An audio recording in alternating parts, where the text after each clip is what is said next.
So the 2017 general election is expected to be one of the most hotly contested, and a woman who does not shy away from the big race has thrown her weight in the race.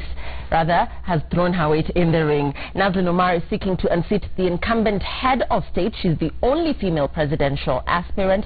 That's this year in the August polls, and she's with us in studio on Women in Leadership. Thank you very much for joining us, Nazaleen. Thank you for inviting me. I'm honored always to be very here. Gorgeous, stylish, Chanel bag, as you can see. And look who's talking. You're just this icon of beauty and style. Yeah, well, let's get to business, Nazaleen. We'll be talking about fashion later. So you vied for the presidency in 2007 against then President Mwai Kibaki. What has motivated your attempt this time around? I think as we keep on from one election to the next, Kenya keeps on breaking as a nation, as a people. We keep on breaking apart. Whether it's tribalism, whether it's gross corruption, mass theft of public funds, extreme impunity, bad leadership. It's been the case for the last 54 years from independence. And one day we all have to stand before the majestic tribunal of God Almighty in the hereafter and explain to him, what did we do as leaders? Did we try to make a difference in people's lives? And that's what I'm all about. And I think the same reasons last time when I vied would have been the same reasons if I were to vie in 2013, but I underwent a lot of gross persecution and heard of. Maybe we'll get an opportunity to talk about it a bit later in the program. And but I think God has just lifted me from the ashes of persecution, gross, targeted, systematic political persecution, and I'm back on ground. So give us a glimpse into what you went through. Was it because you are a woman, or was it because perhaps you were not as prominent? As we know, the narrative in this country is that this is usually a two-horse race. Why the persecution? Why the injustice towards you? And what exactly was done? Yes, if I was not important, there would be no persecution. I mean, I think being very vocal, I was in the headlines every other day, front page cover, and I think when part of the media were compromised perhaps to black me out for a certain time, I went through gross persecution. I was arrested for allegedly stealing my own 3 Range Rover vehicles. So after even terminating the case against me, when I was giving my evidence in the magistrate's criminal courts, the AG misused the constitution provision of terminating cases. Nolle prosequi, I think you remember that was used in the old constitution just for political purposes, so that I was not able to present my evidence. And then they withheld my cars, and I was arrested for 4 days, kept in detention for 4 days without food, without access to relatives, hospital, doctor, nobody. I remember when I was presented to court, I was vomiting in court. I was actually throwing up on tissue paper. I was that sick, and I was lying on the floor. It was really terrible. But I think and at that time people labeled you and thought you were a bit cuckoo. People said, yes, Nazaleen is a crazy because you've been arrested and all that stuff. So these were the sensations. They were paying some poison pens who are journalists to write wrong things about you. But even at least God is great, because there is a law in this country, and eventually I sued them. I took the police, the Director of Public Prosecution, the state to court, and I continued the matter there. It's doing very well. The files disappear. My files disappear, including my matrimonial files disappear. But they come back eventually after a lot of fighting, writing petitions to the Chief Justice, complain here and there, and until it actually grows wings and flies back into the judiciary. Now my files are strong room files, thank God. And then in 2012, March, it was the end of 2012, broad daylight, police raided my premises in Garden Estate and took away 5 truckloads, including my dogs, 4 dogs. Everything taken. Just the next Why would they take your dog? Everything was taken away. This is all evidence before court. Right. Yes, evidence before court. And there were already immunity orders. I proved to the court that there was persecution, there was targeted, systematic cartel working on this. And guess what? The DPP's representative, the Director of Criminal Investigations representative, I mean, these are state councils coming to court and conceding to my applications, shocking the court, and the court enters consent orders to protect me, absolute immunity to me, my children, my servants and agents, because if it exhibited, they was just targeted. Everybody around me was just being arrested and charged and all that. So you went through a lot, yes. Nazaleen, and this time round, fast forward to 2017, you're running as an independent. Yes. Just one more thing. In 2013, I didn't run because my name had been maliciously entered in the criminal records. They branded me as a criminal. I had no charges. They terminated the charges against me, but they called me a criminal and they entered my name in the register of criminals. Actually, I was surprised this time. They gave it to me on a clean record, and I wondered why they did that for the last, since 2009 they had done that. So while back to 2013, 17, we are here now, and there's been, since 2015 May, I have sent circulars all over Kenya And so far as I speak, I have written endorsements from imams throughout Kenya because I'm there to seek their support back. About 1,800 imams in Kenya have endorsed my bid to run for the presidency of the Republic of Kenya. And as you know, I'm also the chair of the National Muslim Council of Kenya. So through that system, they have backed me. And I've worked with about 700 pastors. A few of them are bishops and reverends as well, who've endorsed me again to run for president. And I've hosted them several times at my residence. So I've worked on mosques and churches in Kenya to target that as my team for a new Kenya, Team Kenya. And as I speak, I think God is working in His own miraculous ways, because over the last month and a half, I have founded the Caucus for Independent Candidates of Kenya, and who have appointed me as their president in writing on mandate. And we are about 2,000 members, written, registered members. So this is the only organized body of independent candidates in Kenya. And you chose to go as an independent instead of getting the support of perhaps a bigger party. I don't want to be sucked up into these parties. Let me tell you, Lillian, and Kenyans will agree with me. Parties have demarcated Kenyan on ethnic lines. If you look at all the parties, they have some ethnic bases around them. Every party has some ethnic base around them. Or the 2 or 3 kingpins that dominated that party allegedly claim that they're bringing their tribal votes in there. So I think, and then when you look at parliament, good laws don't pass, bad laws pass because tribal votes gather together or partisan votes gather together to support. They fall blindly onto their party leaders, onto their party interests. So I would like to tell Kenyans, and they know me, I'm not a politician. I'm into this for good governance, which is separate from politics. Politics is dirty. Politics is where you go to parliament, and if that bill is good for the nation, you will break it down because you do not want it to pass, because it will give the regime some power. I think those kind of things. I really want Kenyans to rise above that and say, even I would really advise Kenyans, you vote for me, great. If you don't, and you're going to vote for Raila, or you're going to vote for Uhuru, or you're going to vote for I would rather you go to the MCAs and the MPs who really make a difference, and the women reps, for example. Look at them as individuals. Ignore the parties. Right. Yeah. And let's talk about the IEBC. And this week you came out very prominently during the pre-nomination meeting, where you accused the IEBC of planning to lock out independent candidates out of the August polls. You, of course, today got a reprieve because the High Court has ruled in your favor as independents in certain sections of the Elections Act. But let's talk about some of the issues that you were not happy about, such as the disqualification criteria, such as university degrees being a qualification criteria for anybody that is a presidential aspirant. Do you have a university degree? No, I don't, and I've been very honest about it. I have committed my life towards living for the sake of others. And I've been so busy on the ground. I've got several global acclamations and nominations, global awards. I would welcome Kenyans to visit my website, NazaninUmar.com. And this is what the world has said about me. My website is all about what the world has said about Nazin Umar from Kenya, all over the world. So my work takes me globally as well, on peace, on HIV/AIDS, on women, gender, good governance, democracy, human rights, social justice.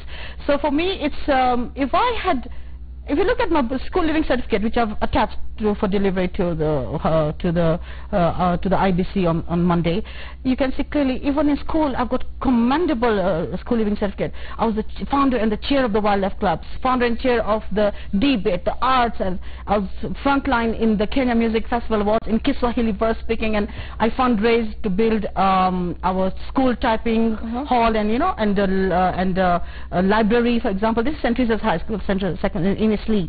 So I've done so much work, and even today when just last month, and I went for my school living certificate copy of that, and the headmistress was, oh my God, your records are all over, and they wanted to do a record. But is that leadership? Is that enough? What I'm saying, leadership comes from home. Yes, it is enough. The Constitution, Article 137, Clause B is clear. You are qualified to run for president if you are qualified to be a member of Parliament. Members of Parliament have passed a qualification criteria for presidents, for MPs, that they do not need degrees until after this election. So today an MP without a degree can run for president. So IBC is saying no, because the same MPs created many different illicit, illegal laws that are, I would say, acts which are in contravention of the Constitution. So what Parliament has done is they've said, okay, we as MPs don't need degrees, but if an MP does not have a degree, he can run for president, so others can't. So the Constitution did not give them any leeway, any extra room to create separate qualifications for president. Right. The qualifications are very, I would just like to go over a few of the qualifications. One, A is that you must be a citizen of Kenya. 2, you must be eligible to vie as a member of parliament. 3, you must have 2,000 votes minimum from a majority of counties. And just voters. Now that's another thing that IBC wants. IBC wants our voters to be independent voters. Right, which they nullified today because they say that you know, the provision that requires independence to secure signatures from registered voters who are not members of any political party. That's not in line, and that, you know, they've scrapped that out. But had you been able to secure these signatures? I've covered over 20 counties already. And one of the reasons I went to court against IBC is that I wrote letters to IBC from last year, and I've sent agents to IBC. Eventually, I sat with Mr. Chebukati in his office on the 19th of April with the other letters. Mr. Chebukati, I need those forms for collecting signatures, because whenever I talk to agents, they say mine are not sufficient. The one I have created are not acceptable to the IBC for no reason. They're just being nasty. So he told me on that day that we're expecting them. They've gone for printing. We're expecting them Friday. I'm told every Friday is coming on Friday.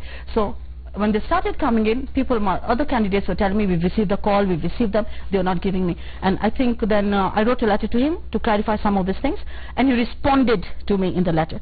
So everything we discussed in our meeting just fell onto deaf ears, and he wrote a letter basically discarding the Constitution and upholding parliamentary acts which are contravening the Constitution. And I'm happy to know some of the courts have vindicated me today, and really it's an embarrassment to the IBC.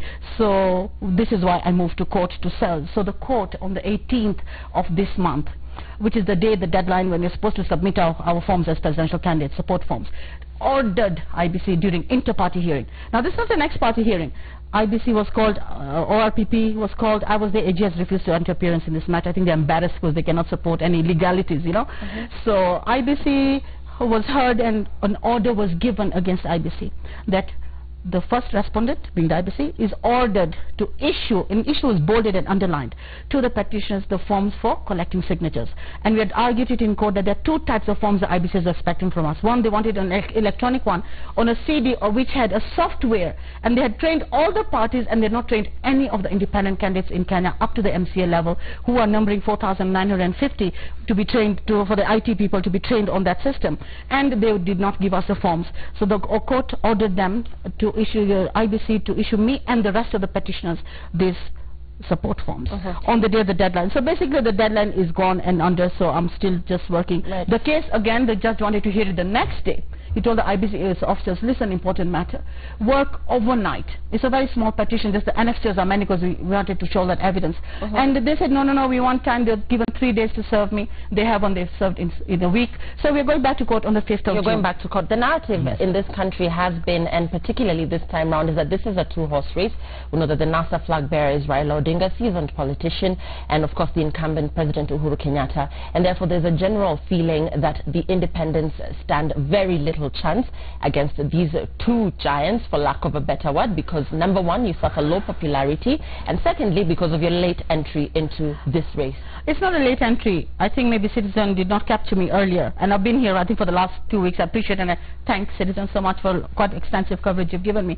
I declared my bid in May last year, and I was called immediately. My bid on Facebook trended, Lillian. It trended, and it trended until Facebook sent me a warning, and then it blacked me out. Like, it gave me a suspension for 2 weeks because they thought it's a spam. It trended. And what I've done is I'm engaged with Kenyans directly on Facebook. When I realized there's a media blackout, more or less, I just focused so much on social media. I went viral on social media. So is social media powerful enough to spread your agenda? That was just one of my multi-pronged approach. So what I was just saying, when I trended, the trending actually got the attention of K24 TV, and they invited me on Capital Talk for half an hour and just discussed it. And a few other media houses, radios, took me on quite a bit. So I have declared my bid from last year, May. It's 1 year now. So it's not that I've come into the race last minute. And it's not easy to be able to mobilize 700 pastors, 2,000 imams to back you. Clearly, I've been on the ground. I've been talking to them. I've been receiving those delegations all over Kenya. They've been collecting the signatures for me without much resources. My matrimonial case has not ended, so I don't have access to matrimonial funds. Talking about your matrimonial case, now that you're likely to be the mother of this nation, should you be the first female president of the Republic of Kenya, your home situation, your matrimonial case, what was the situation with that, and where do things currently stand? Well, we are separated, clearly, for 6 years almost now, 5.5 to 6 years. We managed to get, my husband had denied a lot of issues. Not only did he deny marriage, he denied properties, he denied the companies, everything. But I got evidence, and I went all the way to company registry, the lands office, the city hall, and I got all the evidence to show, and his name is everywhere, he's the owner, everything, and so I managed to show all that. So I got an opportunity to cross-examine him in court 5 times, and he contradicted his entire affidavits, and he admitted to that liability. And I got the 2 imams. In Islamic law, you just need 2 imams who are present at the marriage as witnesses. 1 is enough, but they both swore the affidavits and they admitted in court. Now, when I had filed my matrimonial case in court, the judge who received the matter was the presiding judge in the family division, who is now the Chief Justice. And he received it. And my husband had entered a preliminary objection that the matter be struck out. And it was overruled, and my petition was upheld. By law, if you file a PO, which is called a preliminary objection, is called a PO. If you file a PO, it means you have not contested the facts. So 5 years on, my case is unchallenged. The only thing that's challenging is the small applications that hinge onto a petition. So unfortunately, the judge has tried to dismiss my main suit, although this was not challenged. So I've gone back for reinstatement. Unfortunately, Judge Musyoka is sitting on this file like it's taking forever for him to rule on this matter. But I've hoped that with the new Chief Justice, I'll be concluding this. We're closing now, Naslin. In very few words, looking at that camera, tell the people of Kenya why you should be your president. You should be their president. First of all, thank you. I think what you just heard about a 2-horse race, that these 2 are the populists, I don't believe that. I think the party primaries have proved to Kenyan that Uhuru, or Jubilee for that matter, which is with Ruto on the one side, and NAS on the other side, with all those aspirants, his supporters, the leaders, including Raila as the presidential contender, have been rejected by the people. Who would ever believe that Luo Nyanza would rebel against Raila Odinga? Who would ever believe that? Majority of the independents have risen up from Nyanza. We saw fire. We saw people. Somebody actually lost his life in Luo Nyanza and they fought him. They said, if you continue imposing to us the people that you want, we will actually vote for your nemesis. So this is reality, and they've all come to me and endorsed Naslin as the presidential contender. 2,000 independent candidates. That's not an easy task. And when I look at all the mosques in Luo Nyanza and Western, which are largely the basis for NASA, and I you would look at every mosque in Western province has endorsed me. Only 2 mosques in Kisumu have not. The main mosque in Kisumu town, I've got mosque endorsement from Siaya and from Bondo as well. So Kenyans on the ground are not tribalistic, and they've refused to continue to be misused by these people. What have they done? What has Jubilee done for this country? Well, today Ruto boasts of having a majority of the votes that he had in 2013 from Rift Valley. It's no longer the case.